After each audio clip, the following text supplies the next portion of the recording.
11 contractors had walked out of that building in 8 months. Some lasted a week.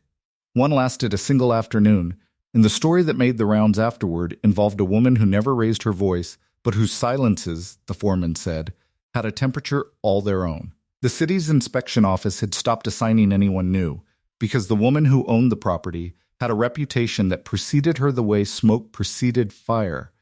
You smelled it before you saw the damage, and by the time you saw the damage, turning around was no longer an option. Then a single father with a 7-year-old daughter and a mortgage payment due in 11 days walked through the front door. Not because he thought he could handle her, because he had absolutely no other choice. What happened next would cost them both everything they thought they knew about contempt, and what it meant when the truest thing you had ever said about a person became the instrument of your own undoing. If this story already has its hooks in you, drop a like and leave the name of your city below. Now let's begin. The building was a problem before Caleb Marsh ever set foot inside it. He'd read the file twice on the drive over, parked in a gas station lot on Montgomery Road with the engine idling because the October air had dropped into the kind of cold that found the gaps in an old truck's weather stripping and settled there. Nora was asleep in the back seat, with her mouth open and her stuffed rabbit, whose name was Captain, wedged under her chin. She slept with the complete and unapologetic surrender of a child who had not yet learned to be watchful, and watching her do it was one of the things that still landed in Caleb's chest the way things landed before the world had taught him to brace. 12 stories of pre-war commercial structure in downtown Cincinnati. Original limestone facade. Load-bearing walls that hadn't been substantively assessed since the early 1960s, when the building's then-owner had commissioned a survey before a planned renovation that had never happened. A structural assessment history that read like a series of polite arguments between inspectors and a property owner who received professional findings the way certain people received criticism. As personal accusations dressed in technical language, requiring rebuttal rather than acknowledgement. The current owner was a woman named Diane Rourke. He'd looked her up the night before, which was his standard practice with difficult contracts, quickly without expectation, building enough of a picture to know what kind of room he was walking into so that the room itself could tell him the rest. What he found was more than he'd expected. Profiles from the city's business journals covering the decade she'd spent reshaping the lower half of Cincinnati's commercial district through her company, Rourke Properties. Industry pieces about her approach to adaptive reuse, the rehabilitation of historic commercial structures to new productive function, preserving original architecture while updating systems to current standard. Awards. A Forbes regional feature that ran 3 years ago with a photograph of her at a construction site in a hard hat, looking directly at the camera with the expression of someone who had been told to look approachable and had made a unilateral decision not to. What the profiles didn't mention, or mentioned only in the careful language that business journalism used to convey catastrophe without liability, was the last 2 years. A failed acquisition that had exposed the company's capital structure, a legal dispute with a former business partner, Owen Whitfield, who had spent 3 years as her professional partner before becoming her fiancé, and who had spent the 18 months since their split attempting to acquire the company through a series of legal maneuvers that had succeeded primarily in tying up Rourke Properties' operating capital in escrow while the attorneys worked. The company was still standing, technically, but standing the way a wall stood when 2 of its 4 supports had been removed. Upright. Yes, but no longer certain of the ground beneath it. Caleb knew what that looked like. He'd been assessing it professionally for 6 years. He'd been living it personally for 22 months, since the July morning when Rebecca had stopped breathing in a room that still held the smell of the medication they'd spent 5 months cycling through. And the house had become something that was technically shelter and felt like the aftermath of something. He put the file away and thought about the number at the bottom of the contract page. He thought about Nora's shoes, which had a developing hole near the left toe that she'd shown him the previous week, with the particular solemnity of a child delivering information she believed was important. He thought about the mortgage payment, which was 11 days from its grace period cutoff. He thought about the Covington contract that had fallen through, and the 3 months of anticipated income that had fallen through with it, and the fact that this contract, Rourke Properties, 12-story limestone, disputed building in the middle of an active legal case, was now the primary load-bearing element of his financial structure. He thought about what happened to load-bearing elements under pressure they weren't meant to sustain. Then he thought about the word on the knife in his pocket. He thought about Rebecca's voice when she'd handed it to him, the way she'd looked at him when she said what she meant by the word. He thought about the fact that she had known him well enough to find the word that fit, and that the knowing had been the gift as much as the knife. He started the truck and drove. The building's lobby had been stripped of its original furnishings sometime in the recent past, leaving behind the architectural memory of what it had been.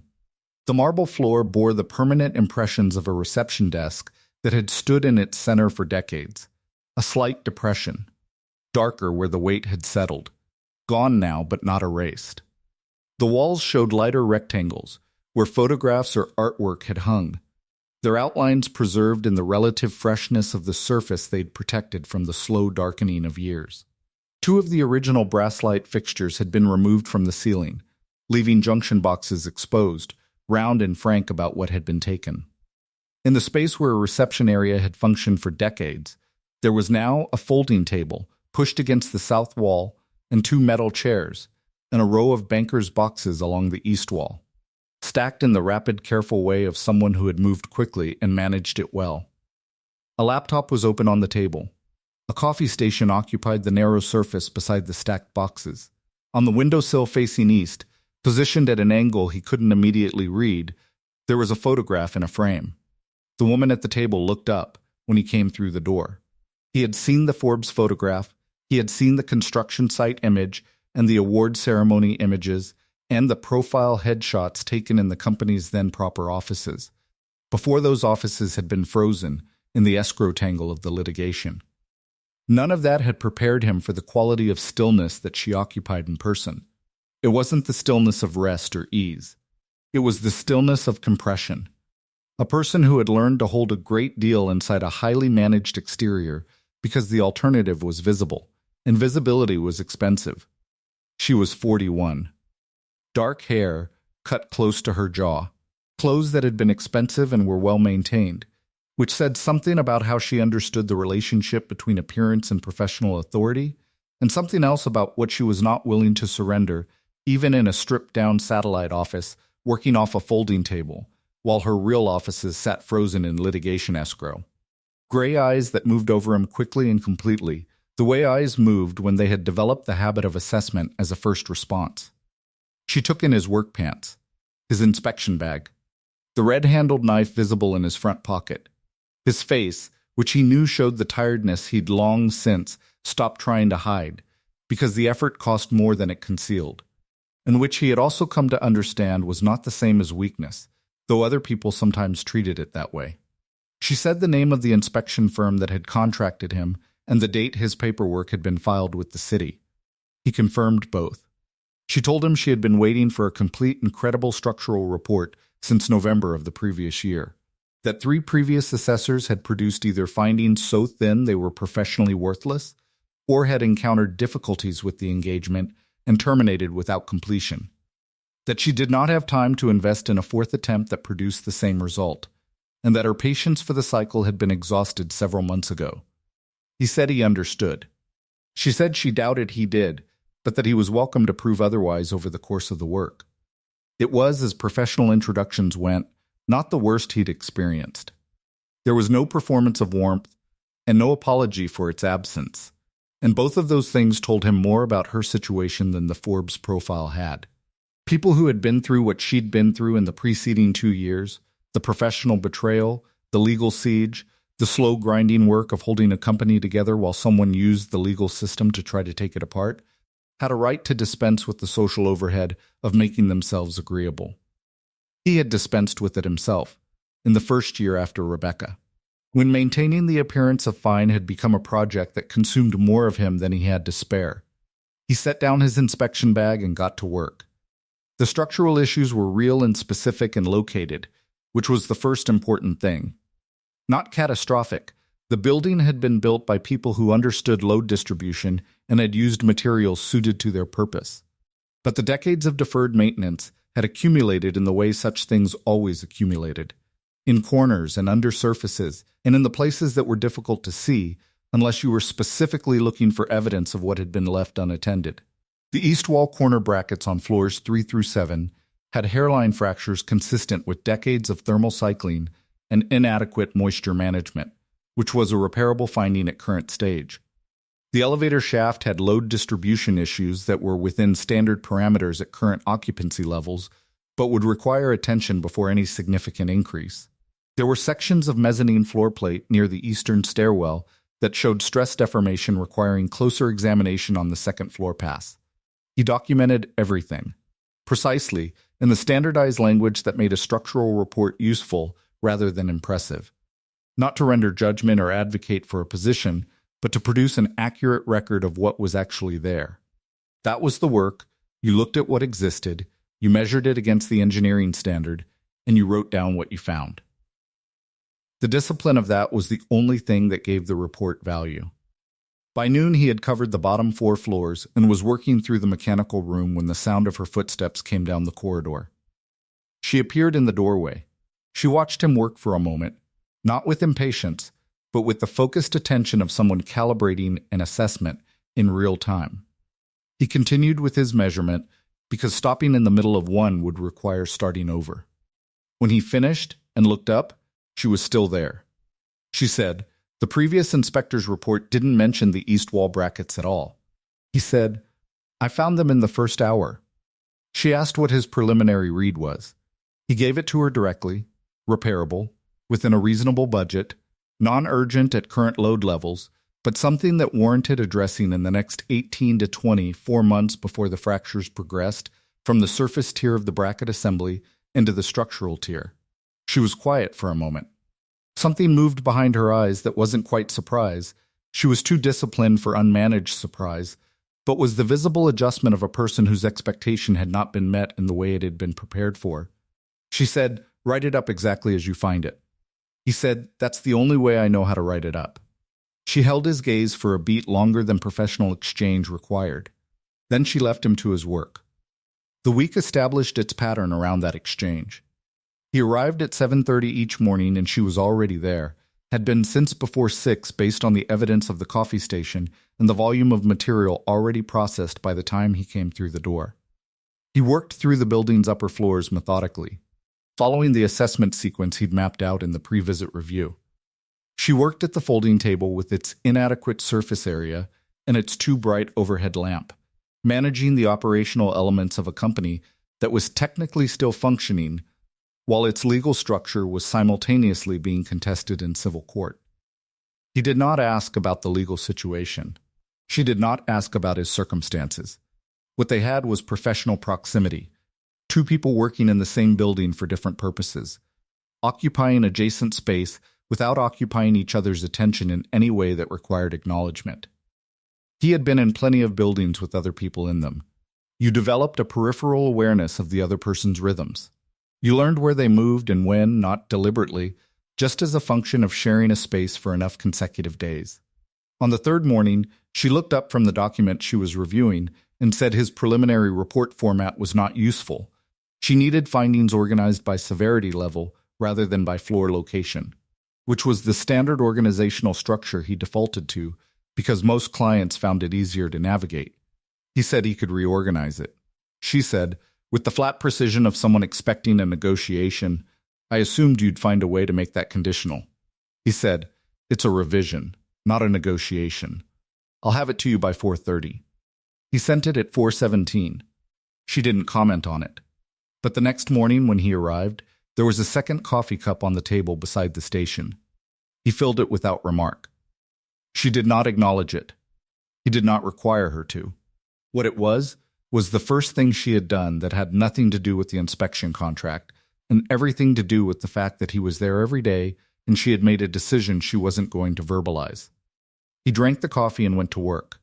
On the 5th day, she took a phone call she didn't step away for.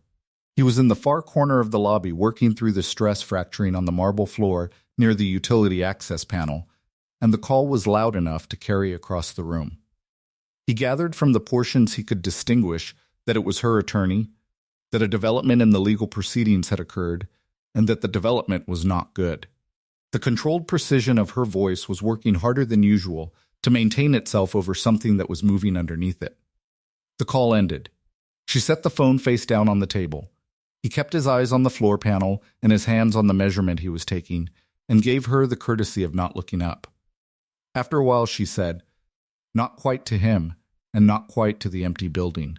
More to the space that professional proximity created between two people who were not yet speaking to each other as people."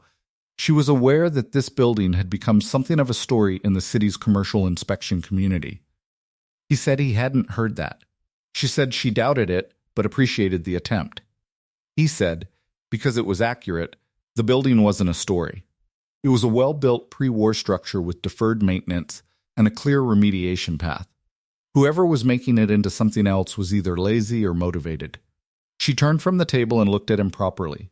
Not the quick initial assessment from day one, but something slower and more considered. She asked what he meant by motivated.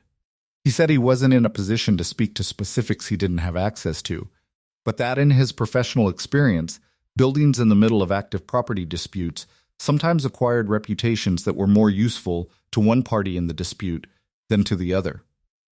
She was quiet for a moment that stretched past professional length. She said, "The report will tell the building's actual story." He said, "That's what I'm here for." She said, "Nobody stays here long enough to produce an accurate report." He said, "I'll be here until it's done." The silence after that was brief, but it had a texture the previous silences hadn't had. Not the tactical silence of two professionals managing a transaction, but something with more weight. The silence of two people who had each said something they meant, and were both sitting with the weight of meaning it. She went back to her work. He went back to his. The week established further what the pattern of the work was going to be. She was thorough in ways that went beyond what the work strictly required.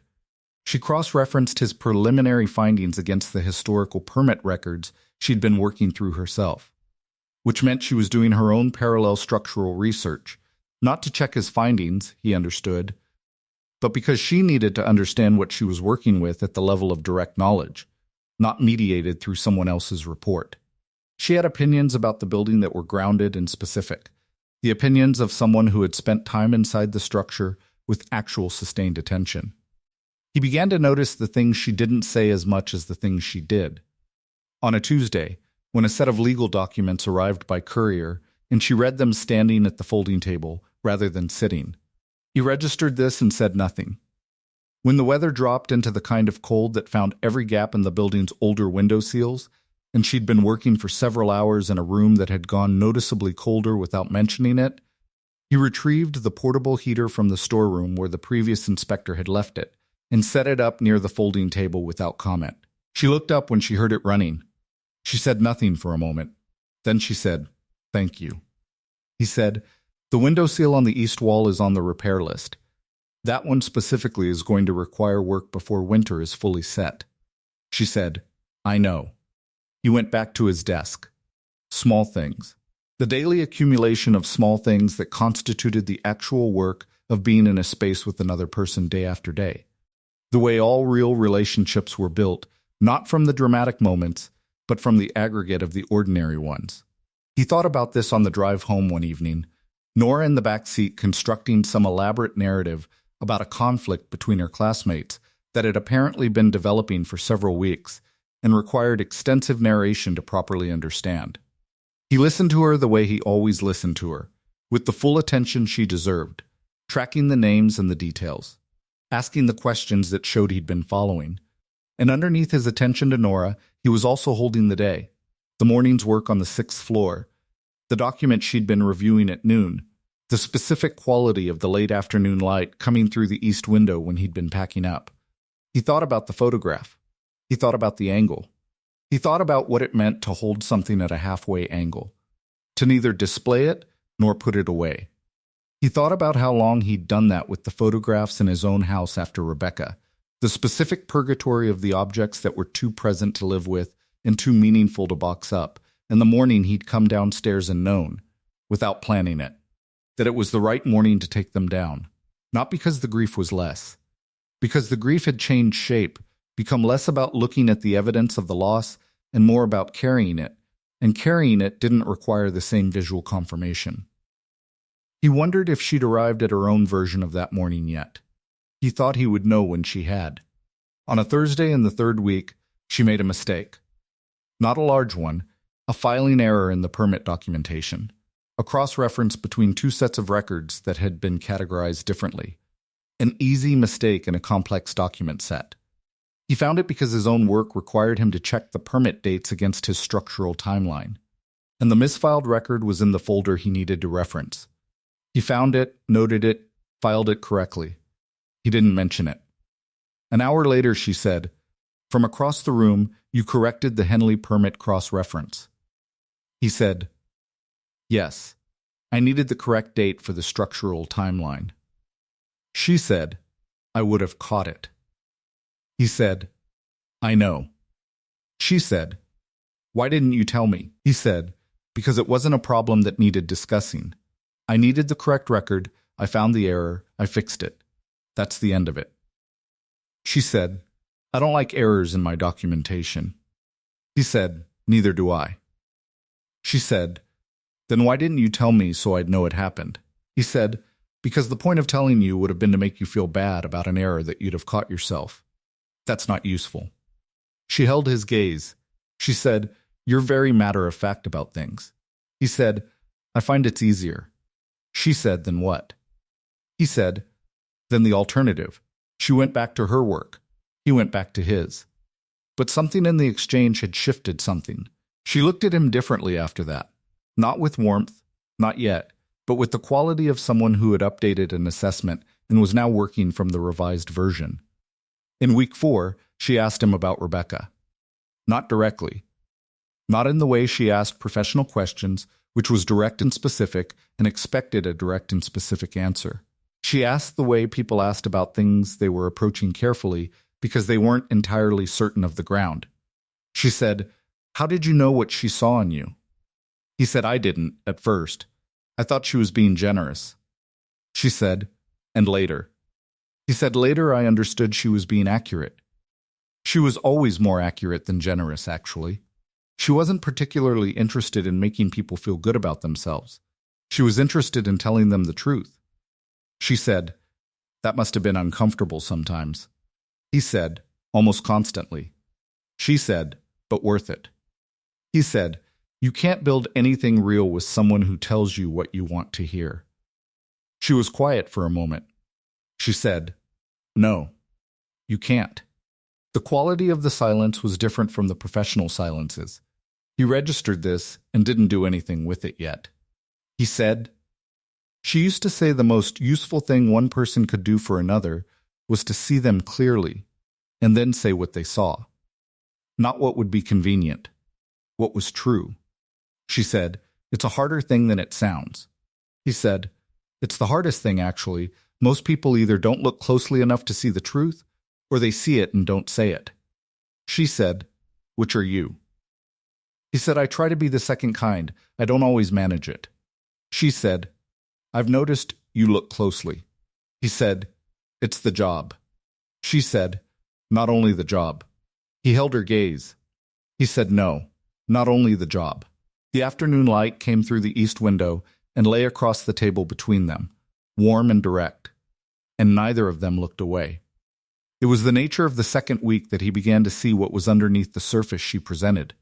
She was thorough in ways that went beyond what the work strictly required.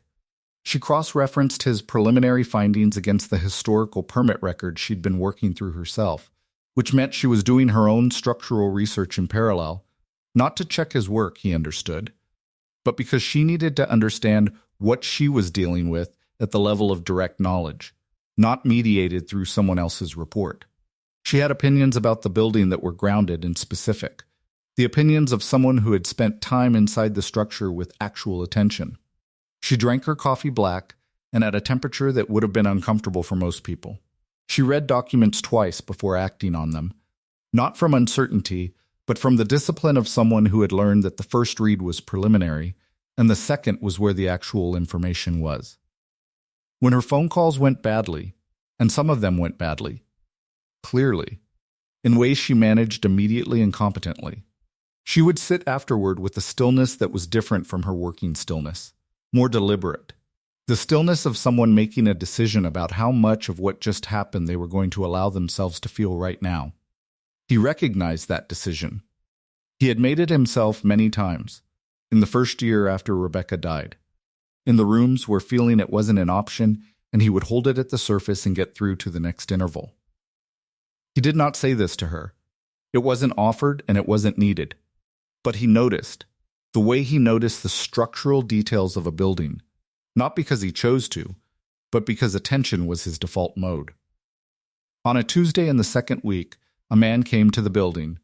Caleb was on the 9th floor running measurements on the window wall assemblies when he heard the lobby door below, and then voices, Diane's voice, controlled and precise, and a man's voice that he identified by quality before he could make out words.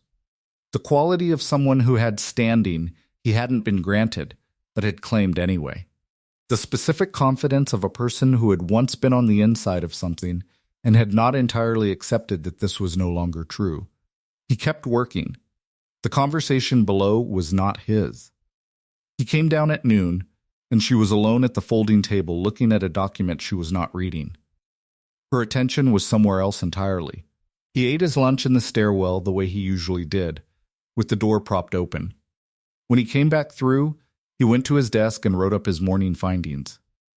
After a while, he said nothing, because saying nothing was sometimes the correct thing, and he had learned to recognize when that was. She said, not looking up from the document, that was Owen Whitfield. He said he'd assumed. She said, he came to offer withdrawal of the litigation, in exchange for a controlling stake in the company. 49% equity, framed as a minority position, as if he didn't know which decisions that would affect. Caleb kept his eyes on his notebook.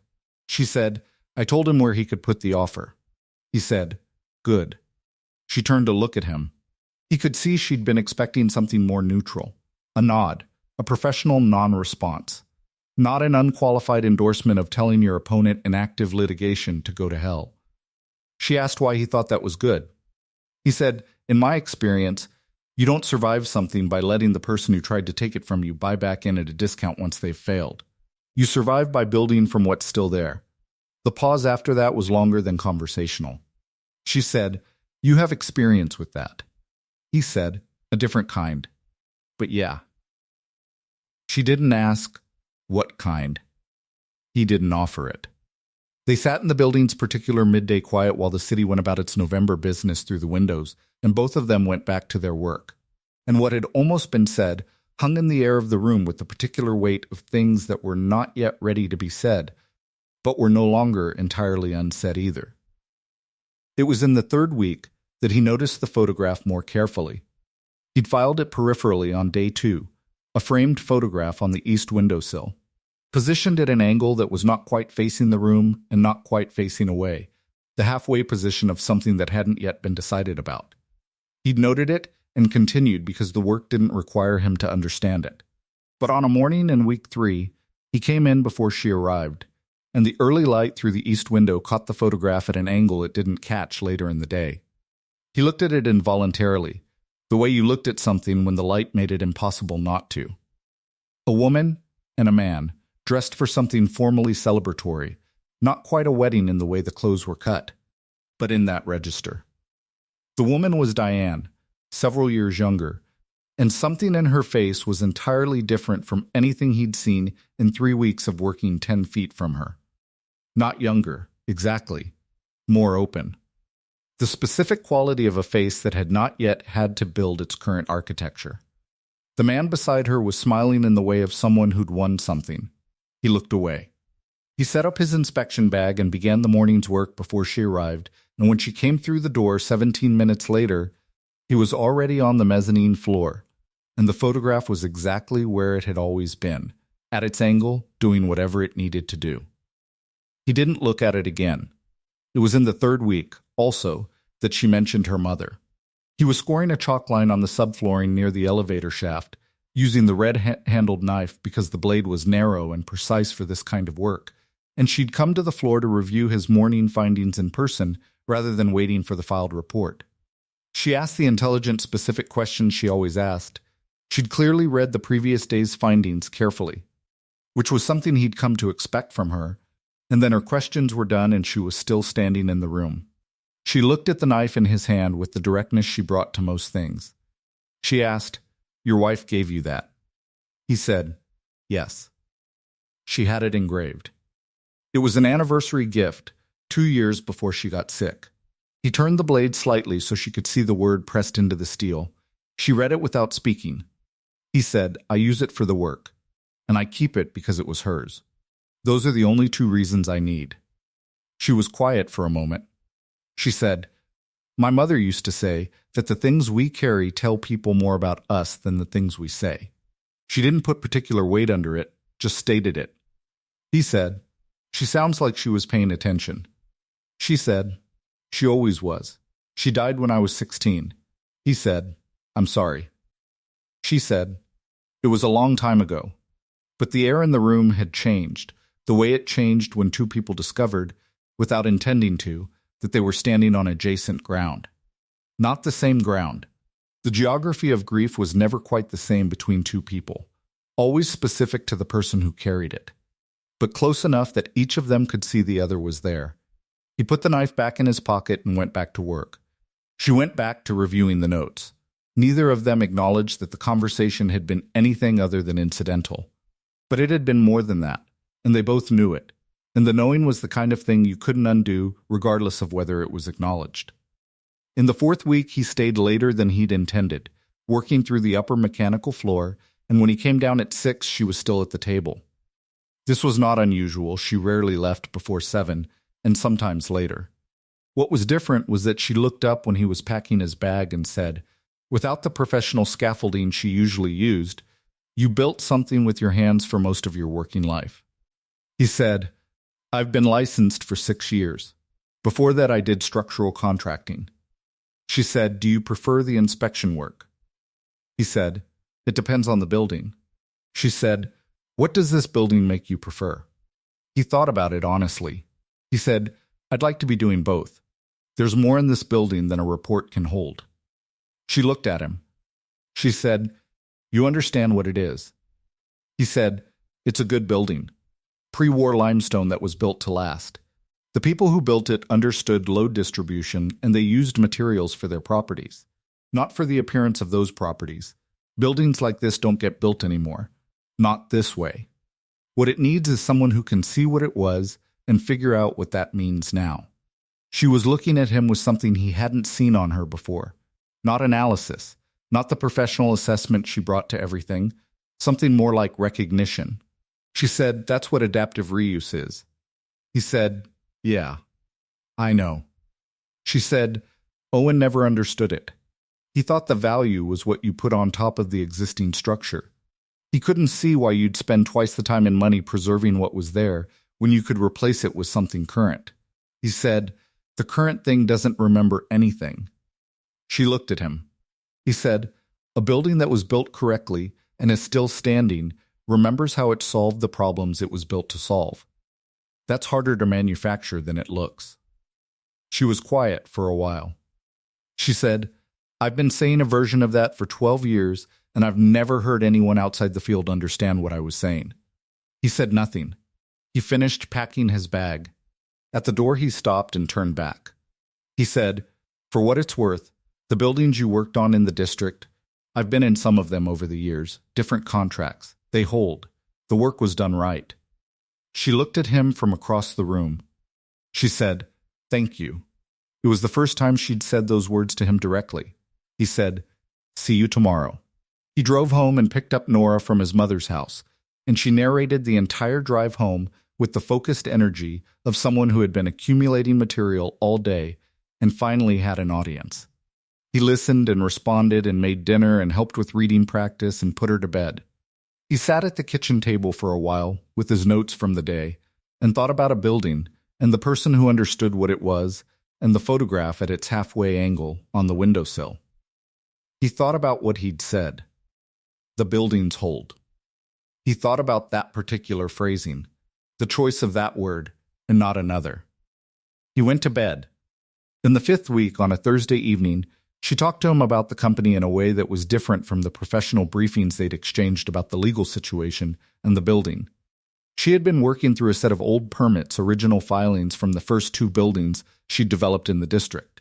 And he'd been finishing his notes from the afternoon's work on the upper floors, and the day had reached that particular late-hour quality where the formal structure of the workday was essentially over and neither of them had moved to end it. She said, without specific preamble, "The first building I did in this district was a light manufacturing facility from 1923. It had been vacant for 11 years when I found it. The previous owner had tried to redevelop it 3 times and failed because he kept approaching it as a problem, he wanted to put condominiums in it, and the building wouldn't cooperate. The load-bearing walls were in the wrong places for the floor plan he wanted." He said, "What did you do?" She said, "I asked what the building actually was. Not what someone wanted to put in it, what it had been built to do, and whether that was still useful." He said, and she said, it had been built for light manufacturing. Good ceiling heights, good column spacing, solid floor loads. The natural light from the north-facing windows was excellent. I brought in artisan craftspeople and small creative manufacturing businesses, furniture makers, ceramicists, custom fabricators. The building was essentially unchanged. It became completely useful again. He said, "That's the first one still occupied." She looked at him. He said, "I've been past it. It's on the same permit circuit as this building. It looks good." She said, "It's fully occupied. It's been fully occupied for 9 years." He said, "Owen didn't understand that approach." She said, "Owen thought I was leaving money on the table by not converting to residential. He might have been right about the near-term returns." He said, "What's the long-term return on a fully occupied commercial building for 9 years?" She said, "Considerably better than a condominium conversion that required gutting the original structure and fighting the permit requirements for 2 years." He said, "Then he was wrong about the long term." She said, "He never trusted the long term. He thought I was romantic about buildings." He said, "There's a difference between being romantic about something and understanding something that other people are missing." She looked at him. He said, "You see something in these buildings that's actually there. The fact that you respond to it isn't romanticism. It's perception." She was quiet for a while. She said, "That's the most precisely right thing anyone has said to me about this work in a long time." He said, "It's the accurate thing." She said, he had a phrase for it. He said, "I was in love with buildings and conducting a professional relationship with people." He meant it as a criticism. He said, "It doesn't sound like a criticism." She said, "No?" He said, "It sounds like someone who understood where your real attention was and resented it." She looked at him with something that wasn't quite surprise and wasn't quite recognition. Something between them. The quality of someone encountering an accurate description of something they'd been carrying without a word for it. She said, "That's probably right." He said, "The buildings are easier than people. They tell you exactly what they are. They don't manage how they appear." She said, "People can learn to do that." He said, "Some of them." She said, "You do." He said, "I try to." She said, "I've noticed." They were quiet for a while after that, each with their respective work, and the evening deepened around them and the east window showed the city's late afternoon light at its fullest amber before the turn toward dark. He left at 6:30, and she was still working when he went. He drove home and thought about the conversation and about the photograph on the windowsill, and about the quality of someone who saw what was actually there in something and responded to what was actually there, and about what it meant to be seen that way by someone who was good at seeing. He thought about the specific things she'd said, that he tried to tell the truth about what he saw. That she'd noticed. He didn't have a framework for what he was feeling that he fully trusted. He had been a widower for 22 months, and he had understood that grief moved in ways that did not follow a clean schedule, and he had been patient with that. Patient with himself. Patient with Nora's version of it. Patient with the particular way his house had a different weight in it now than it had had before. He had not been impatient with the grief. He had not been in a hurry to be done with it. He had also not expected this building. This specific woman, in this specific building, saying the most precisely right things about work he'd spent 8 years trying to do correctly, in a voice that had no interest in managing how it appeared. He thought about Rebecca, not with the particular texture of grief, but with something quieter. The conversation he would have had with her about this, the specific things she would have said. She would have asked him what the building was like. First, she always asked about the buildings. Genuinely. Because she had understood that the buildings were where his attention was, and she'd found that interesting rather than something to manage. She would have listened to the answer. And then she would have asked him what the woman was like. He thought he knew what he would have told her. He thought she would have understood. He turned into his street and saw the lights of his mother's house at the end, and thought about Nora, and about dinner, and about the particular way a week could expand from the inside when something unexpected was happening in it. He thought about how you didn't get to choose the timing of those weeks. They arrived in their own order, independent of your readiness, and the only real question was what you did with them when they came. He thought Nora had been right, as usual, about who was paying attention and why. The 6th week began with an unexpected development that had nothing to do with the building. He came in on a Monday morning to find that the east wall corner bracket remediation he'd flagged in the preliminary report had been partially addressed over the weekend, not by a contractor, which would have required a permit and scheduling, but by a maintenance worker who had apparently done some preliminary securing work. Not comprehensive, but real. A first step toward the repair sequence he'd recommended. He mentioned it to Diane. She said, "I arranged it on Saturday." A consultant friend of mine has experience with pre-war limestone and agreed to do a first assessment. I sent him your preliminary findings. He said they were accurate. He said, "You had the work verified independently." She said, "I always verify." He said, "That's fair." She said, he also said, "You'd caught something in the 3rd floor load distribution that he'd missed on a different building in the district last year. A similar issue. He wanted to know if you'd be willing to consult." He said, "On what?" She said, "The 3rd floor issue on his building. He's now not sure he addressed it correctly." Caleb said, "I'd need to see the assessment." She said, "I gave him your professional contact. He'll reach out." He said, "You referred me." She said, "You did the accurate work. That's what referrals are for." He said nothing for a moment. He said, "Thank you." She said, "Don't make it a thing." He said, "I'm not making it a thing. I'm saying thank you." She said, "You're welcome. Now go find out what's happening with the 7th floor window assemblies. I've been looking at the preliminary note on those and I have questions." He went to the 7th floor.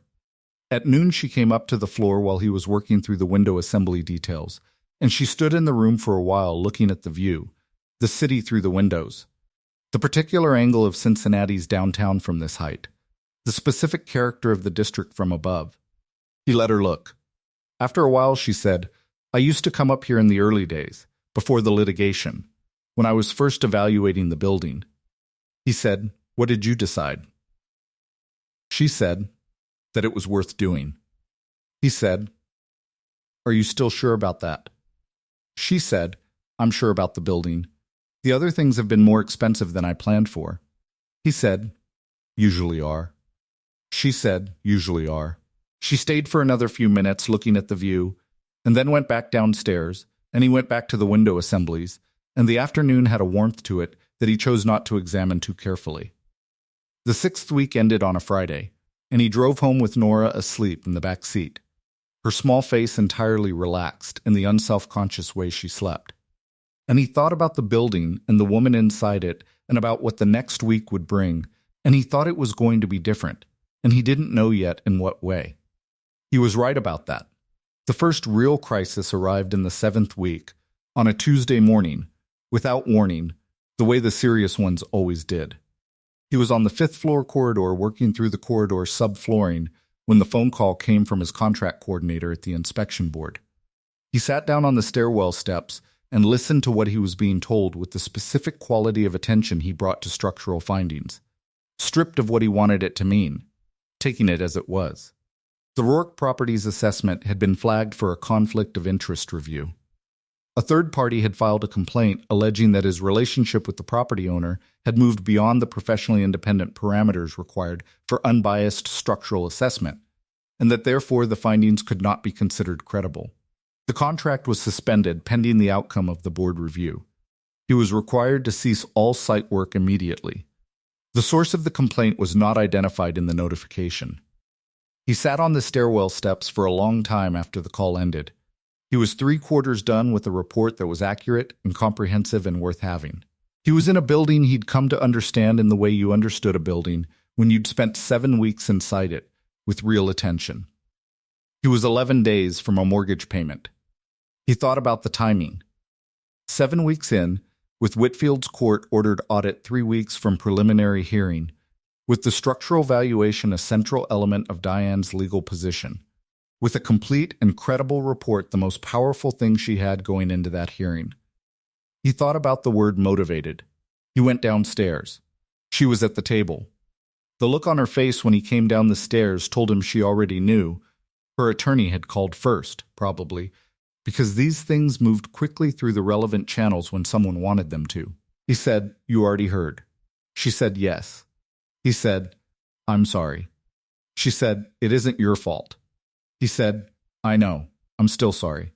She looked at him with the kind of directness she'd been moving toward for weeks, the kind that cost something to hold. She said, "This is Owen. I know it without documentation." He said, "I believe you." She said, "He doesn't believe he's doing something wrong. He genuinely thinks my judgment is compromised because of what happened between us, and that therefore any professional relationship I've developed since then is contaminated by that compromise. He thinks he's protecting the company from my bad judgment. He's done this before." Caleb said nothing. She said, "That's what makes it hardest to be angry at. The certainty that he's right." He said, "He's not right." She said, "I know that." He said, "The report I filed is accurate. Whatever happens with the review, the preliminary findings are on the record." She said, "I know."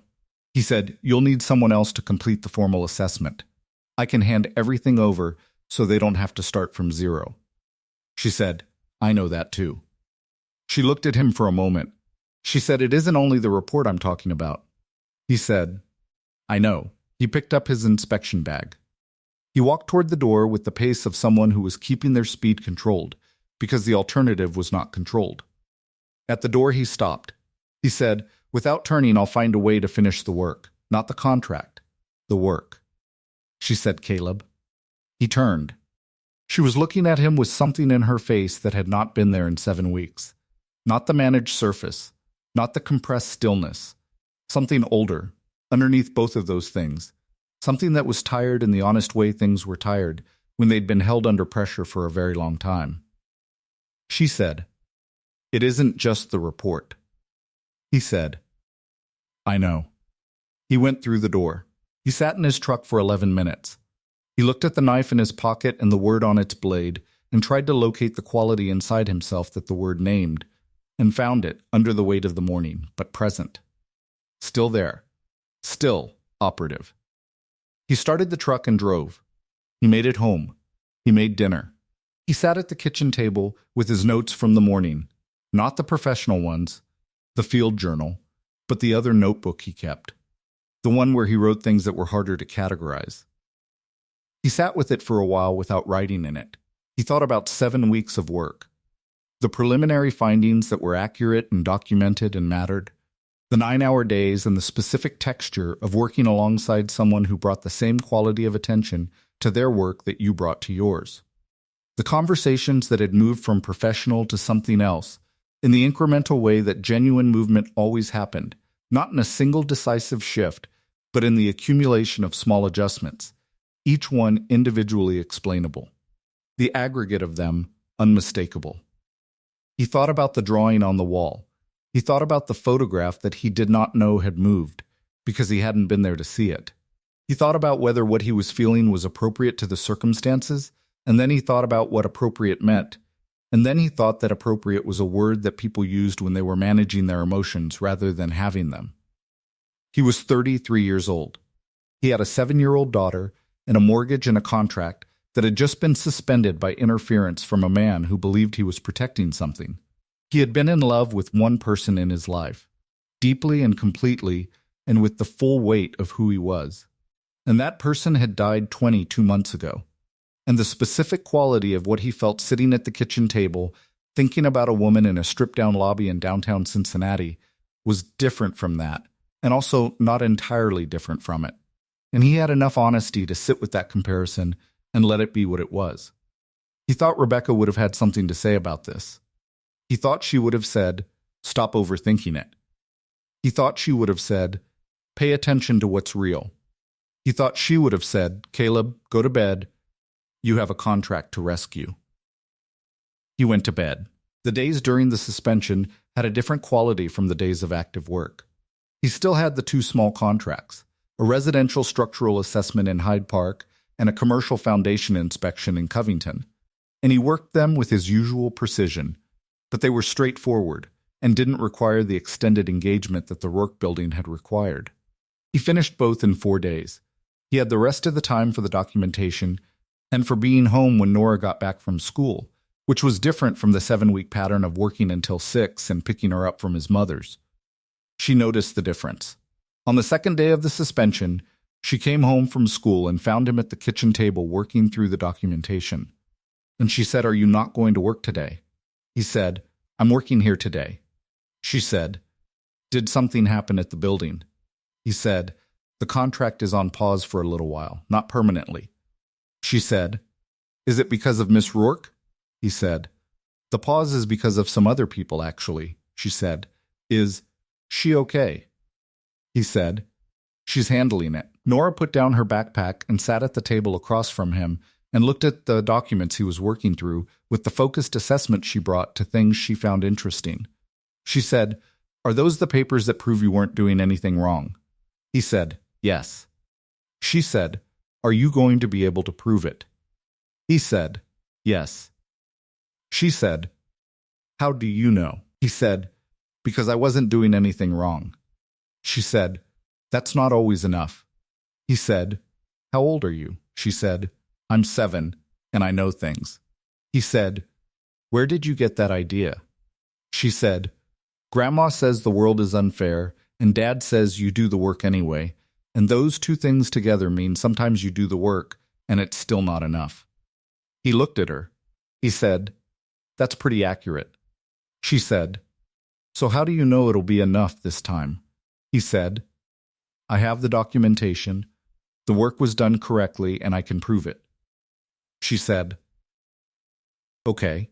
She got up and went to get a snack, with the complete absence of drama that meant she had asked the question she needed to ask, and received an answer that satisfied her and was now ready to move on to other things. He watched her go and thought about what it meant to be required to be honest with a 7-year-old who asked direct questions and expected direct answers. It was, in some ways, the best practice for honesty he had. You couldn't manage around Nora. She noticed when you were managing and she asked you why. He thought about what she'd asked about Diane. Is she okay? Is it because of Miss Rourke? And about the directness of those questions, and about the fact that Nora had been paying attention in the building in her own way, with her own 7-year-old perceptions, and had apparently reached some conclusions. He thought Nora was usually right about her conclusions. He sent the documentation to the board on Friday evening. On Saturday morning, he drove past the building. He told himself it was route-related, and this was not entirely untrue. The drive from Nora's school back through downtown was a natural line. But the natural line could have gone a different way, and he chose the way that went past the building, and the lobby windows were bright, and he drove past without stopping. He thought about what he was doing and why. He thought about the kind of attention that chose one route over another without fully articulating the reason. He thought about the drawing on the wall that was still there according to a text he'd received several days ago, and about the photograph that had been at its halfway angle for 7 weeks and that he didn't know the status of. He drove home. He made lunch. He did not text her. He thought about not texting her on Sunday. Also, he thought about the specific kind of discipline it required. Not the not texting itself, that was simple enough, just the absence of an action, but holding the reason for it steady. He had been removed from the project by someone who had alleged that his professional judgment was compromised by his relationship with the client. The correct response to that allegation, the response that would matter when the documentation was reviewed, was to have no relationship with the client during the period of review. Not because the allegation was true, because making it demonstrably untrue was the work. He was familiar with that quality. He had done the Marines version of it for 4 years, which was a version that required you to hold a position, not because holding it was comfortable or because the outcome was guaranteed, but because the position was the right one and the holding was the job. He had done the contractor's version of it for 8 years after that, which was different in specific ways and the same in the way that mattered. You did the work. You documented it correctly. You held your position and waited for the review to happen at the pace the review happened, which was the pace of institutional processes and not the pace of individual urgency. He understood this. He also understood that none of that discipline was really about the documentation. The documentation was fine. The documentation would be enough. What he was managing in the evenings after Nora went to sleep, sitting at the kitchen table with his coffee going cold, was not the professional concern. He looked at the knife on the table. He turned it over in his hands without opening it, just the weight of it. He thought about what Diane had said in week 5, that Owen had told her she was in love with buildings and conducting a professional relationship with people. He thought about what he'd said back, which had been the accurate thing, which was that it sounded like someone who understood where her real attention was and resented it. He thought about where his own real attention was. He picked up the knife and set it down and went to check on Nora, who was asleep with Captain the Rabbit held against her chest in the way she'd held him since the hospital and the specific weeks after it. He stood in the doorway for a moment and looked at his daughter sleeping and thought about what Rebecca had known about him and what she'd built into the knife, and whether the word she'd chosen was still accurate. He thought it was. He thought it was being tested in ways she hadn't specifically anticipated, but that she had understood in the general way of someone who had loved him well. He went back to the kitchen. He did not text Diane Rourke. He held his position and waited. On Monday morning, a text came from a number he didn't have saved. 3 things happened in the next 2 weeks, and the first of them was that he built the documentation. He spent 4 evenings on it at the kitchen table after Nora was asleep. Call logs, timestamp report versions, the dated entries in his field journal from every day of the 7 weeks, the professional record of an assessment conducted by the standard without deviation. He cross-referenced it against the specific conflict of interest criteria used by the board in review proceedings and built the response to each criterion from the documented evidence. He was thorough because the report was only as useful as its credibility, and the credibility rested on the record of how it had been produced. He submitted the documentation package on a Friday evening and called his 3-year contact at the inspection board and explained the situation directly, without editorializing. Just the timeline and the documentation and the request that it be evaluated on its merits. She said she'd see what could be done, in the tone of someone who meant it. The second thing was his cousin Mara. He called her the same evening. Mara Tran had an engineering degree and a licensed inspection credential, and 6 years of a professional reputation built on work that was accurate and thorough and not influenced by the politics of the engagements that surrounded it. She owed him nothing, which was why he was asking. He didn't want someone doing him a favor. He wanted someone doing the work correctly. He gave her everything. The full preliminary findings, his field journal, the format Diane had requested, every note he'd made about the building over 7 weeks. He told her the work was 3/4 done, and the last quarter was the upper floors and the final systems assessment, and he told her what to look for.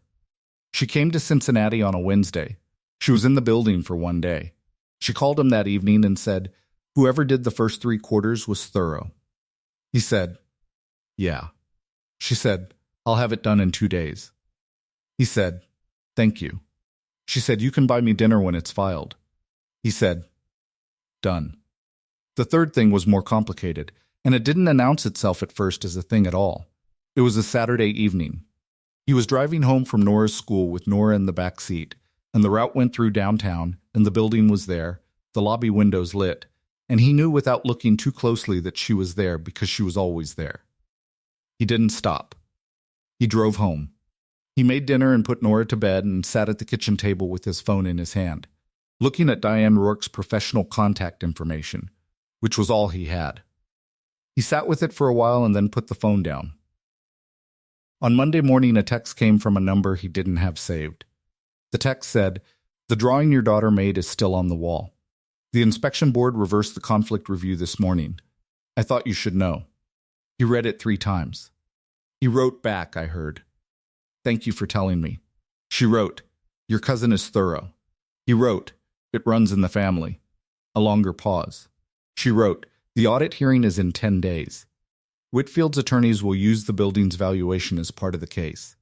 He wrote, "I know. The report will be complete and accurate and it will hold." She wrote, "I know it will." He looked at the phone. He wrote, "Nora asked about the building last week. She wanted to know if the lobby still looked the same." The pause before her response was longer than the others. She wrote, "The drawing is still on the wall. Tell her the lobby looks like someone documented it honestly." He held the phone in both hands. He wrote, "I will." He set the phone face down on the kitchen table and put both hands flat on the wood surface and thought about what came next, and about whether what he was feeling was what he thought it was, and about the fact that knowing something and being ready to say it were 2 entirely different states that could coexist for a long time. He was not ready to say it. He got up and started the day. The matter of Nora in the lobby had been 3 weeks before the hearing, and what had happened that day was this. It had been a Thursday in week 6, an in-service day at Nora's school that landed without the advance notice that would have been useful, and his backup childcare arrangement had a conflict he couldn't ask her to give up. The options available to him were limited. He could call the contract and lose the day's billable work. He could bring Nora. He told Diane before he came. He knocked on the door of the building before his usual start time and told her straight. His daughter's school had a closure, his regular coverage wasn't available, and he needed to either work with Nora present for the day or reschedule. He was asking her to choose, because bringing a 7-year-old into someone else's space without their knowledge was not something he was going to do. She looked at him. She looked at the door behind him. She said, "How old?" He said, 7. She said, "Can she be quiet?" He said, "For reasonable stretches. She has books and she draws. She won't bother you." The pause before her answer was long enough to mean something was happening underneath it. She said, "Bring her in." Nora walked into the building the way she walked into any new space she'd decided was interesting, with her chin up and her eyes moving and the complete absence of self-consciousness that Caleb had been studying with quiet wonder since she was 3. She looked at the stripped lobby. She looked at the banker's boxes along the east wall. She looked at Diane Rourke behind the folding table with the direct, unmediated attention of a child who was genuinely interested in what she was seeing, not performing interest for anyone's benefit. She said, "This building smells like old paper and something else I can't name." Diane said, "That's the limestone. It holds moisture differently than newer construction materials. The smell is the mineral content of the stone reacting to changes in humidity." Nora absorbed this the way she absorbed information she found worth keeping, with a small nod that meant it had gone in and been filed. She said, "Why are all the boxes here?" Diane said, "I'm working out of this space temporarily. My main offices are elsewhere." Nora said, "When can you go back?" Diane said, "Not yet." Nora looked at the table and the boxes and the stripped walls.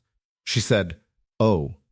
Then she went to the corner Caleb had already set up for her, library book, drawing pad, zip pouch of colored pencils, and settled in and began drawing. And the room contained all 3 of them in the particular quiet of people each occupied with their own work. By 10 o'clock, Nora had moved from her corner, not quickly.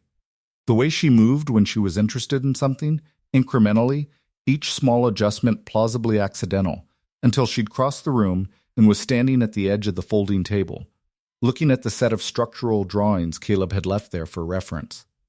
She said, "Are those blueprints?" Diane said, "Structural drawings." She said, "My dad works with those." Diane said, "I know." She said, "Can I look at one?" Diane looked at Caleb, who spread his hand slightly, which was not a permission, because this wasn't his permission to give, and was not an instruction, because Nora had already asked the right person directly, and something passed across his face that was just acknowledgement. Diane looked at Nora.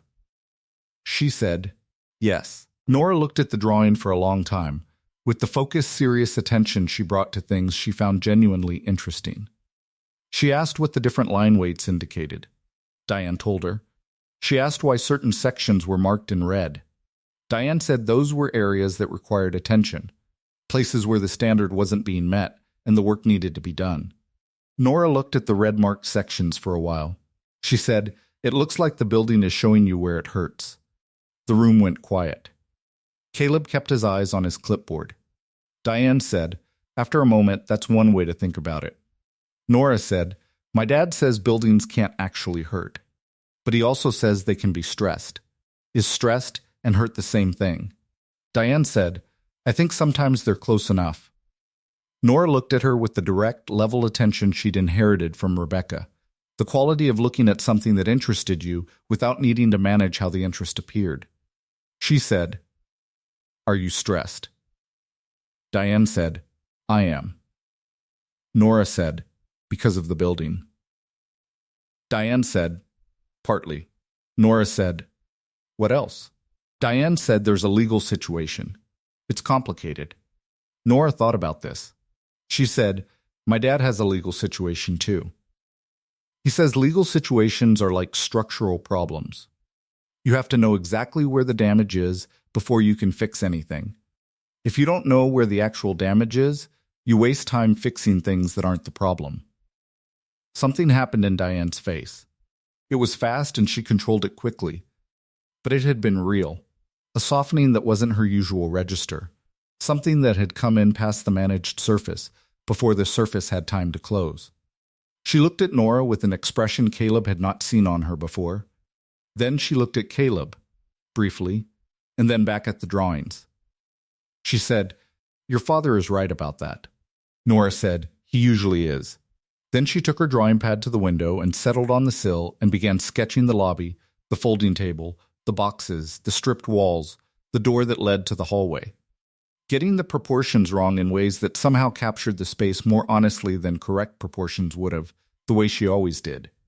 At noon, Diane set 3 sandwiches on the table. Nora looked at the 3 sandwiches. She counted them. She looked at Caleb. She looked at Diane. There were exactly 3 sandwiches, and there were exactly 3 people in the room, and nobody was explaining this. Nora said, thank you. Diane said, you're welcome. They ate. Nora ate her sandwich with the systematic attention she brought to food she found satisfactory, progressing from one corner to the opposite corner, which was not how sandwiches were conventionally eaten, but was absolutely Nora's way. She narrated between bites. She told Diane about the drawing she'd made of the lobby, the parts she'd gotten right, and the parts she hadn't been able to get right, and what she was going to try differently in the next version. She asked Diane whether the ceiling height in the lobby was the original ceiling, or whether someone had lowered it at some point, because she'd drawn it and it seemed very high for a room that was being used as an office. Diane said, it's the original. This was a commercial ground floor when the building was built. High ceilings were standard because they allowed for large machinery and shipping operations. Nora said, like a warehouse. Diane said, similar to that. This specific building had a trading operation on the ground floor. Wholesale goods, fabric, I think, and hardware. The high ceilings were for stacking inventory. Nora said, so the boxes fit. Diane said, yes. Nora looked up at the ceiling with an expression that was simultaneously assessing it and mentally redrawing her sketch. She said, I got the proportions wrong then. The ceiling should be bigger relative to the boxes. Diane said, the boxes you're seeing now are legal documents, not inventory. Nora said, but they're in the same space as the original boxes. Diane said, in a way, yes, Nora said. That's interesting. The building is still doing a version of the same thing it was built to do, but different. Caleb looked at his desk and said nothing. Diane looked at Nora. She said, that's a very precise observation. Nora said, my dad says buildings have purposes. Like everything has a purpose that fits what it's built for. And sometimes the purpose changes, but the fitness stays. She was quoting him, More or less accurately, from a conversation about structural engineering that had happened when she was 5 and that he had not expected her to carry in her memory for 2 years. Diane said, "Your father is right about that." Nora finished her sandwich and got up and went back to the window with her drawing pad, and Caleb met Diane's eyes across the room for a moment. A brief intersection of attention that contained several things, and then both of them looked away. The afternoon passed in the working quiet that the room had its own version of. The particular quality of a space where more than one kind of work was being done, and the different kinds were somehow compatible. Nora drew. Caleb worked through the upper mechanical floor assessment he'd been carrying in his notes. Diane worked through whatever the afternoon's documents required, occasionally making a short phone call in the brief, precise way she made calls when she needed to convey information without allowing time for negotiation. At 2:30, Nora brought her completed drawing to Diane's table. She stood at the edge of the table and held it without speaking for a moment, looking at it herself the way she always looked at her drawings before she gave them away, giving them the final assessment they deserved before releasing her authority over them. She said, "It's for you. Because you had to leave your real office, and I thought you might want something on the walls here." Diane looked at the drawing. She held it in both hands. The drawing showed the lobby from the window's perspective, the folding table, the banker's boxes along the east wall, the east window itself with the light coming through it, drawn in perfectly and recognizably. Nora had spent most of the afternoon on the light, the specific quality of the afternoon light that came through the east window at this time of year, at this angle. She hadn't gotten it exactly right, but she'd gotten it close. The light landing on the table and the boxes with the directional warmth it actually had. Diane said, "You put the light in the window." Nora said, "I kept trying to get it right, and I mostly got it right. I don't know exactly how to draw light yet. It always comes out blobby." Diane said, "It looks like light." Nora looked at the drawing and then at Diane with the evaluating seriousness she brought to feedback about her work. She said, "It does, kind of. When you look at it from the right angle." Diane said, "From every angle." Nora considered this. She said, "You can keep it if you want. I draw a lot, and I can't keep everything. But this one came out okay, and I want it to go somewhere good." The silence that followed was brief and complete and had a texture that was different from any of the working silences the room had held. Diane said, "All right." Nora nodded with the clean satisfaction of a concluded negotiation. She put her drawing pad back in her backpack and went back to the window and began a new drawing. The street outside, which she was going to get wrong in different ways, but which she was going to try anyway. Caleb kept his eyes on his work. He was aware of something in his chest that had been building for weeks, and that was not exactly the work or the contract or any of the professional things he was managing, but was adjacent to all of them, lived alongside all of them, was part of the same structure that contained all of them. He did not address it. It was not the right moment to address it. And he had learned, over the past 2 years, that the right moment for a thing had its own timing and could not be rushed without becoming something different from what it needed to be. He kept his eyes on his work. Diane propped the drawing against the wall beside her laptop. When he was leaving at 5:30, it was still there. When the suspension came 2 weeks later, he did not know this. But the drawing was still there on the wall of the lobby in a building he was no longer supposed to be in. And it was still there the first time she texted him from a number he didn't have saved, and it was still there when he drove past the building on a Saturday evening and the lobby windows were bright. It was still there when the hearing happened, and the case was resolved, and when he drove there afterward and walked through the door. He knew this because she had told him. He had kept what she'd told him in the same place he kept the other things that were true, carefully, without examination, available when he was ready for them. At noon, Diane set 3 sandwiches on the table. Nora looked at the 3 sandwiches. She looked at Caleb. She looked at Diane. Diane did not explain. Nora said, "Thank you." Diane said, "You're welcome." They ate in the particular quiet of a space where 3 people were each occupied with their work, except that the occupancy had a warmth to it that the space hadn't had before Nora came through the door. A specific quality that came from a 7-year-old's uncomplicated presence in a room that had been conducting itself at a remove from uncomplicated things. Caleb ate his sandwich and looked at his notes and tried to keep his attention exactly where it was supposed to be, which was on the work, and not on the expression he'd seen pass across Diane's face when Nora said the building was showing them where it hurt. That afternoon, Nora finished her drawing and brought it to Diane's table. She said, "It's for you, because you had to leave your real office, and I thought maybe you'd want something on the walls here." Diane looked at the drawing. She held it in both hands and looked at it for longer than the situation seemed to require, with the focused attention of someone receiving something that needed their full capacity.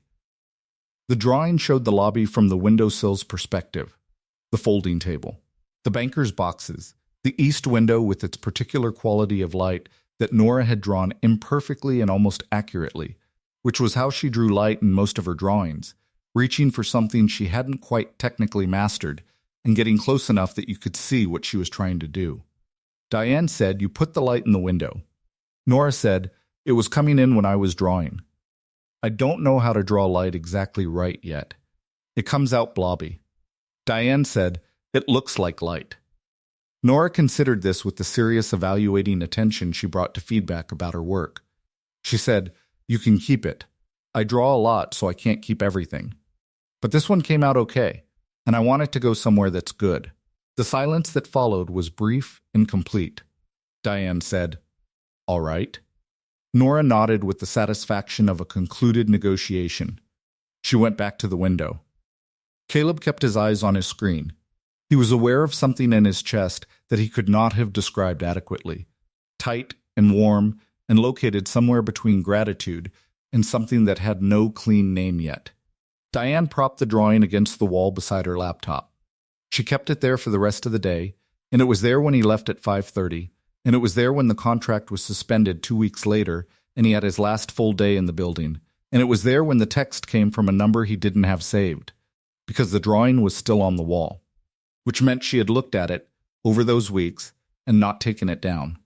He thought about what that meant for a long time and then decided he wasn't ready to know what it meant yet, and filed it, the way you filed something important, in a place where you could find it when you were ready. The audit hearing was held on a Tuesday morning at 10 o'clock in a courthouse room downtown, in the kind of space where consequential decisions accumulated like sediment, worn at the edges, functional, carrying in its walls the particular atmosphere of too many difficult things decided by people who had stopped being moved by difficulty.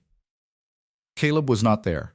He was at the inspection board's downtown office at 9 in the morning, submitting Mara's completed report through the formal channels with himself listed as primary consultant on record, because his work constituted the majority of the document and the attribution was accurate and honest, and he was not going to misrepresent it. He submitted at 9:47. He sat in the plastic chair in the waiting area. He looked at his phone. He thought about the building, about 7 weeks of it, about what it contained that the report could only partially account for. He thought about the photograph on the windowsill, which, when he'd last been in the lobby 3 days after the suspension was lifted, was no longer there, not moved to a different angle. Gone. He had not asked about that. But he knew what it meant when something was removed from the place it had been kept. He knew what that required of the person who removed it. At 10:15, his phone buzzed. "Diane," the text said. "It's in." He wrote back, "The report?" She wrote the words. His words. In court. He wrote, "Tell me." What she told him over the next 40 minutes, in texts that were precise and sequential. The way she communicated everything, in the correct order, stripped of editorializing, just what happened, was this. Whitfield's attorney had presented the conflict of interest complaint as the central argument, that the relationship between Diane and the inspector demonstrated a pattern in which she prioritized personal loyalty over professional independence, that this pattern had compromised the reliability of the structural assessment, and that this pattern was itself evidence of the broader argument, that Diane's judgment had been impaired by the events of the past 2 years, and that the company's interests required a governance structure that didn't depend entirely on her judgment. Diane's attorney had been ready for this. The documentation Caleb had submitted to the inspection board had been subpoenaed and entered into the record as evidence, the time-stamped files and the dated journal and the call logs, the professional record of 7 weeks of work that met the standard. The completed report, submitted that morning, was entered alongside it. And then Diane's attorney played the recording. Diane had been recording her meetings with Whitfield and his representatives since the litigation began, as a standard precaution she'd developed after the first meeting in which things were said and subsequently disputed. She had mentioned it to Caleb briefly in the third week, in the context of a conversation about working in difficult professional environments. One of those practical disclosures that passed between two people who were spending their days in the same building and had found a sustainable register for talking to each other about real things. He had heard it, stored it, filed it. He had not thought about it since.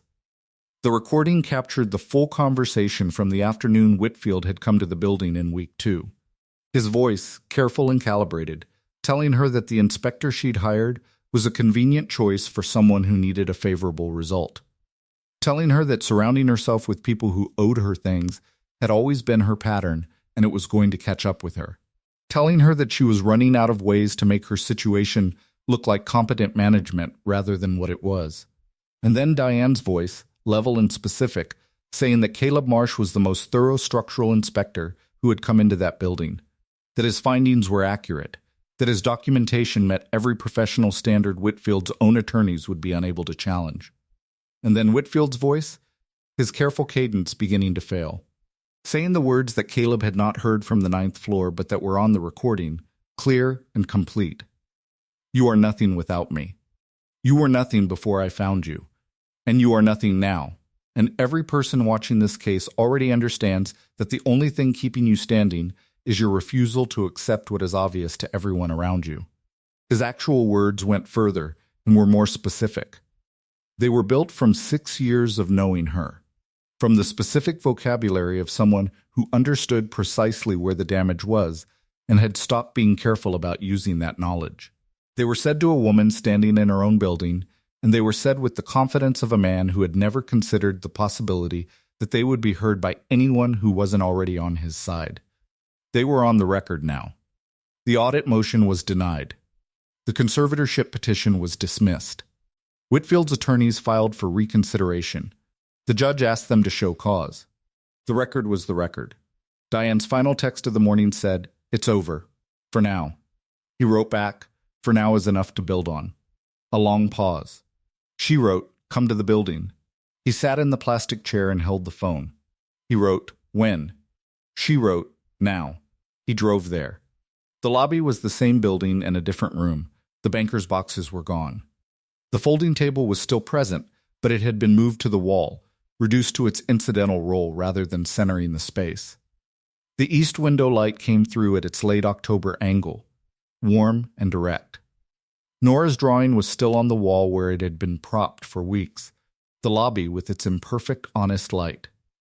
Diane was standing near the window, not leaning against anything, just standing, her arms at her sides, with the quality of someone who had finished carrying something very heavy and was still learning the feel of her own weight without it. She looked at him when he came through the door. He looked at her. He said, "The report is filed." She said, "I know." He said, "The building's fixable." She said, "I know." He said, "What happens now?" She was quiet for a moment, looking at him with the directness she'd been moving toward all this time, the kind that had no management in it. That was just the thing itself. She said, "There's a market gap I've been studying for months. Before all of this. I've been looking at it since before the litigation began, actually, because the litigation itself made me see the gap more clearly." He said, "How so?" She said, "The legal dispute required me to document everything about the company. Every decision I'd made, every contract, every permit, every development choice over 12 years.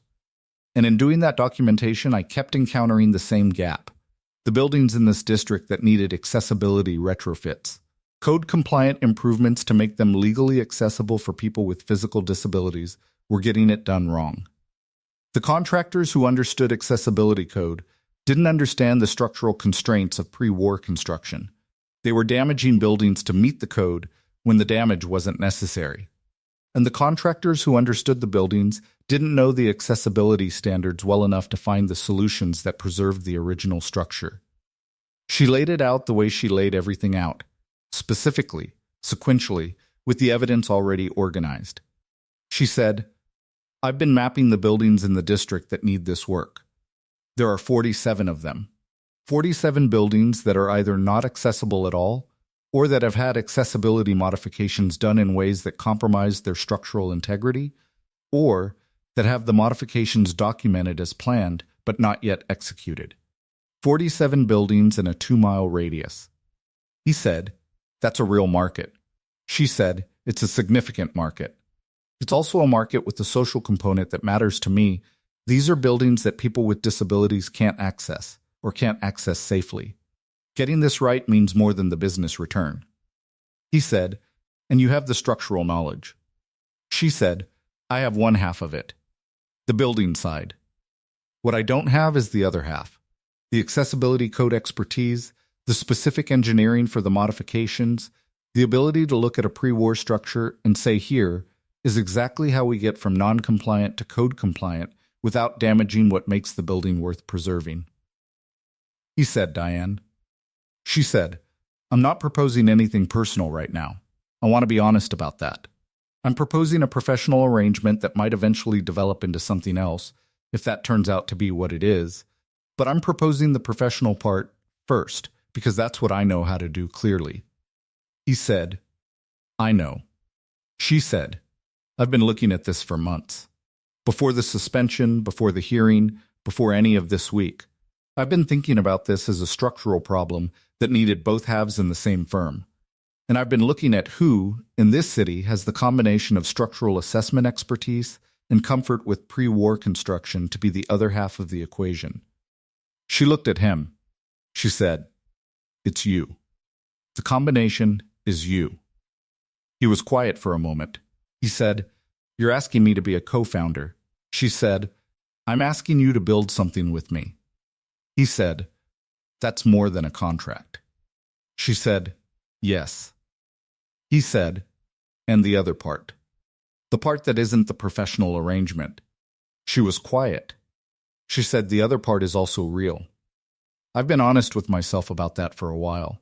I don't think I need to be ready to say everything that's true about it right now. But I didn't want to propose the professional arrangement without acknowledging that there's more than the professional arrangement. He looked at her at the east window and at the drawing on the wall that Nora had made on a Thursday in week 6, when the school had a closure, and he'd brought her in and she'd drawn the lobby because she thought someone who'd had to leave their real office might want something on the walls. He said, she's going to want to document this. She said, she documents everything. He said, yeah. She said, that's not a bad quality. He said, no, it's not. He reached out and took her hand. She looked at it. She looked at the knife in his pocket, the red handle, the blade just visible. She said the word that was on it quietly. He said, yeah, that's the idea. She looked up at him. There are stories told about moments like this one that locate the transformation in the dramatic event. Historic commercial buildings in this district need accessibility retrofits, code-compliant improvements that don't compromise the original structure. The firms that do accessibility work don't understand what these buildings are. The people who understand the buildings don't have the accessibility expertise. Nobody's doing it right. He said, what would doing it right require? She said, someone who understands both sides. The structural integrity of what exists and the code requirements of what's needed. Someone who knows the difference between what a building can accommodate and what will damage it. He said, Diane. She said, I'm talking about a professional arrangement. That's the part I know how to say clearly. He said, I know. She said, it's not the only part. He crossed the room. He stood in front of her, close enough that the quality of what was between them was no longer professionally neutral, and both of them knew it. She looked at him with the expression she'd been building toward for 3 months, not without its complexity, not unguarded in the way of someone who had forgotten what had made her careful, but real. Present, the thing itself. He reached out and took her hand. She looked down at it. She looked at the red-handled knife in his pocket, the blade just visible above the edge.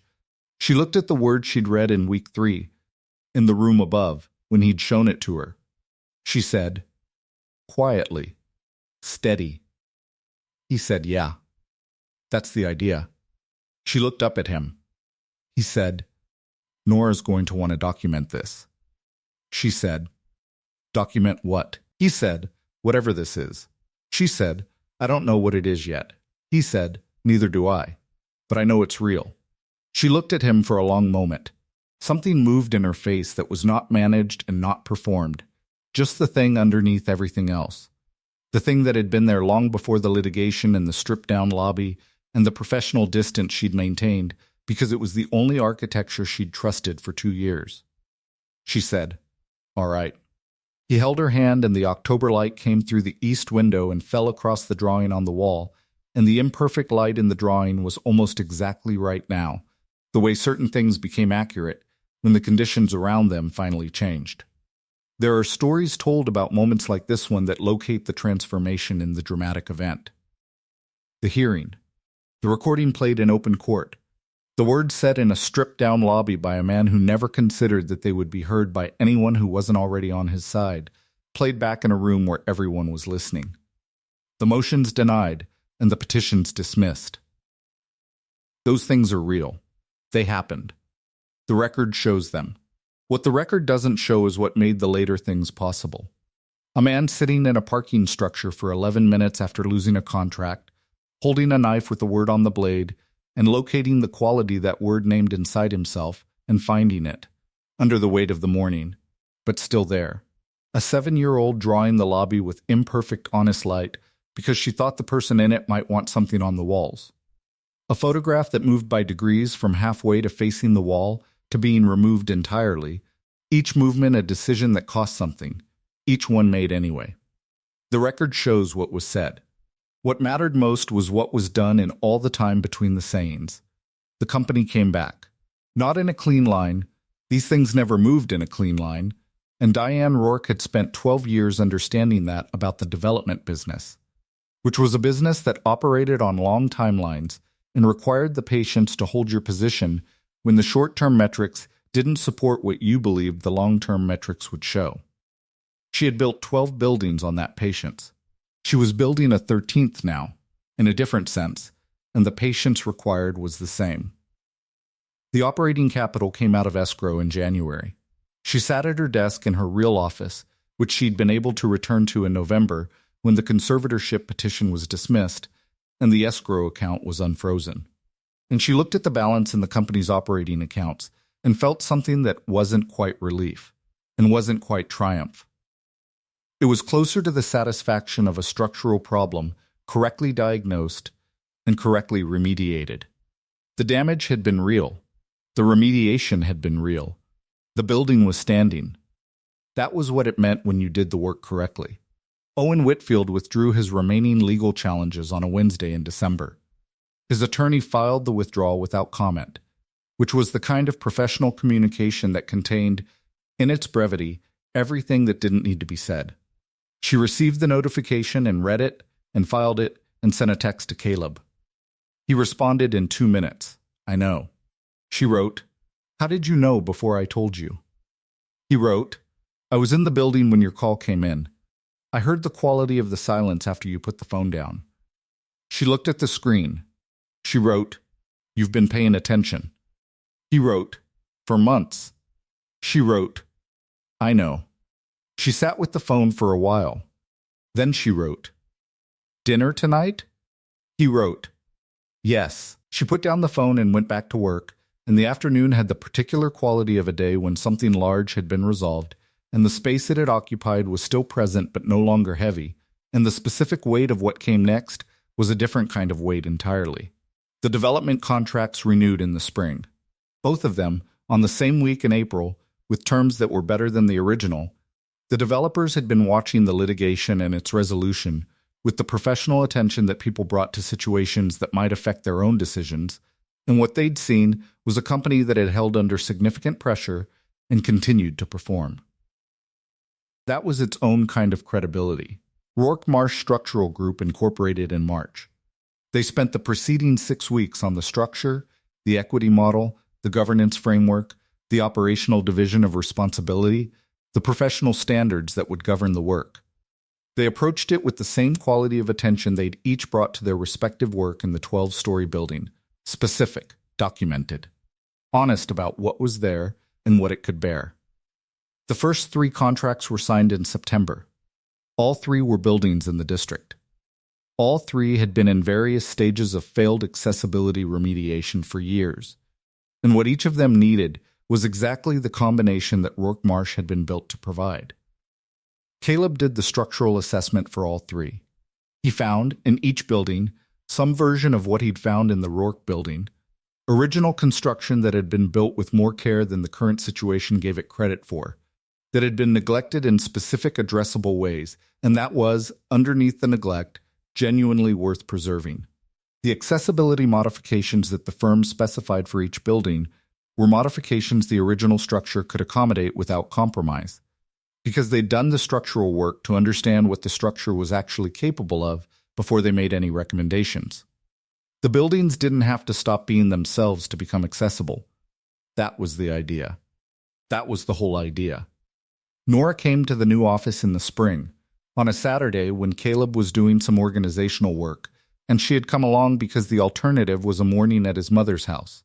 And Nora, who loved her grandmother, also had a finite tolerance for the degree of television watching that mornings at her grandmother's house involved. She walked into the office the way she walked into any new space she'd decided was interesting. She looked around carefully. She said, "It's better than the other place." Caleb said, "The other place was temporary." She said, "This one has actual walls." He said, "Yes." She looked at the 2 desks facing each other across the center of the room. She looked at the drawings pinned to the corkboard on the east wall, structural drawings and permit records, and a photograph of the first building in the district that had been adapted under Rourke Properties' model, taken from the street at a particular angle that showed the original facade and the evidence of functional occupation. She said, "Is Miss Rourke coming in today?" He said, "She might stop by in the afternoon." Nora went to the window and looked at the street below, which had the particular quality of a Saturday morning in the district: quieter than a weekday, some foot traffic, the evidence of people going about their ordinary Saturday business without urgency. She said, "I like this building." He said, "It's a good building." She said, "You always say that." He said, "I usually mean it." She took out her drawing pad. She drew the office, and she drew it with the attention she brought to things she found worth documenting: the 2 desks, the window, the drawings on the corkboard, the particular quality of the morning light. She got the proportions more right than she usually did, which was a function of practice and the specific focus she brought to spaces that mattered. Diane came in at 2 in the afternoon. She brought coffee from the shop on the corner that had become their coffee shop not by decision, but by the accumulation of enough Monday mornings in a row that it was now theirs. Nora said, "I drew the office." Diane said, "Let me see." She looked at the drawing with the full attention she brought to Nora's work, which Caleb had noticed she always brought, even from the first drawing in the lobby. She said, "You got the window right." Nora said, "I've been practicing light." Diane said, "It shows." Nora said, "You can have this one too." For the new office, Diane put it on the corkboard next to the photograph of the district's first adapted building. 3 drawings by Nora's hand were eventually on that corkboard. Different spaces, different qualities of light, each one more accurate than the last. Caleb looked at them sometimes when he was working late, the accumulation of them, and thought about what documentation meant, and about the specific quality of attention that chose to record something because it found the thing worth preserving. He thought about it. He went back to work. The company came back. Not in a clean line. These things never moved in a clean line, and Diane Rourke had spent 12 years understanding that about the development business. The operating capital came out of escrow in January. The development contracts renewed in the spring. Rourke Marsh Structural Group took its first 3 accessibility retrofit contracts in the fall and completed all 3 on time, under budget, with findings that the city's building department called, in the kind of official language that meant something, consistent with best practice. Owen Whitfield withdrew his remaining legal challenges in December. His attorneys filed the withdrawal without comment. Diane received the notification, read it, filed it, and sent Caleb a text that said, "It's done." He wrote back, "I know." She wrote, "How did you know before I told you?" He wrote, "I was in the building when you got the call. I heard the quality of the silence after." A long pause. She wrote, "You've been paying attention." He wrote, "For months." She wrote, "I know." Nora came to the building the week before Christmas. She brought her good-colored pencils, the ones in the labeled zip pouch, the ones she didn't lend, and a new drawing pad and an agenda she disclosed to Diane within the first 15 minutes, which included drawing the main office, drawing the view from the upper floors, and asking if she could see the east wall brackets on the third floor that her dad had told her about because she wanted to draw them accurately. Diane took her to the third floor. She showed her the brackets and explained, in the specific technical language she brought to everything, and that Nora, to Caleb's permanent, quiet astonishment, absorbed without flinching what hairline fractures were and what thermal cycling meant and what the remediation would look like. Nora drew them with the careful attention she brought to things she found interesting, and the drawing was not quite technically accurate and was entirely, completely right. She gave the drawing to Diane. Diane put it on the wall beside the lobby drawing. Caleb looked at them both, two drawings by the same hand, 6 months apart, the same imperfect, honest quality in both. He thought about the word on the knife in his pocket. He thought about his wife's voice when she'd given it to him, what she'd meant by the word, what she'd known about him that he hadn't yet known about himself. He thought it was still true. He thought it was becoming more true. This is the thing about people who change your life. They almost never know they're doing it. They're being themselves, honest or attentive or stubborn in ways that happen to be exactly what's needed at exactly the right time, in a room that happened to need exactly that quality in exactly that moment. There's no plan. There's no qualifying preparation. Caleb Marsh was a licensed structural inspector working a contract in a difficult building for a client who had been through something that had left her with walls up in every direction. He had a 7-year-old daughter and a mortgage and a red-handled knife with a word on the blade. He was not special in the sense of being exceptional. He was specific in the sense that mattered. The right kind of attentive, the right kind of persistent, with the quality that Rebecca had identified and named and given him a way to carry. He showed up. Every day of the 7 weeks, and then through the suspension and the documentation and the hearing, and then into the room when it was done. He showed up not because he was certain of the outcome, but because the building was real, and the work was real, and the person inside was real. And those things were enough. Diane Rourke spent 6 months defending what she'd built against the person who knew best how to take it apart. She did it without gloating and without lowering herself, and without letting the defense become the whole of who she was.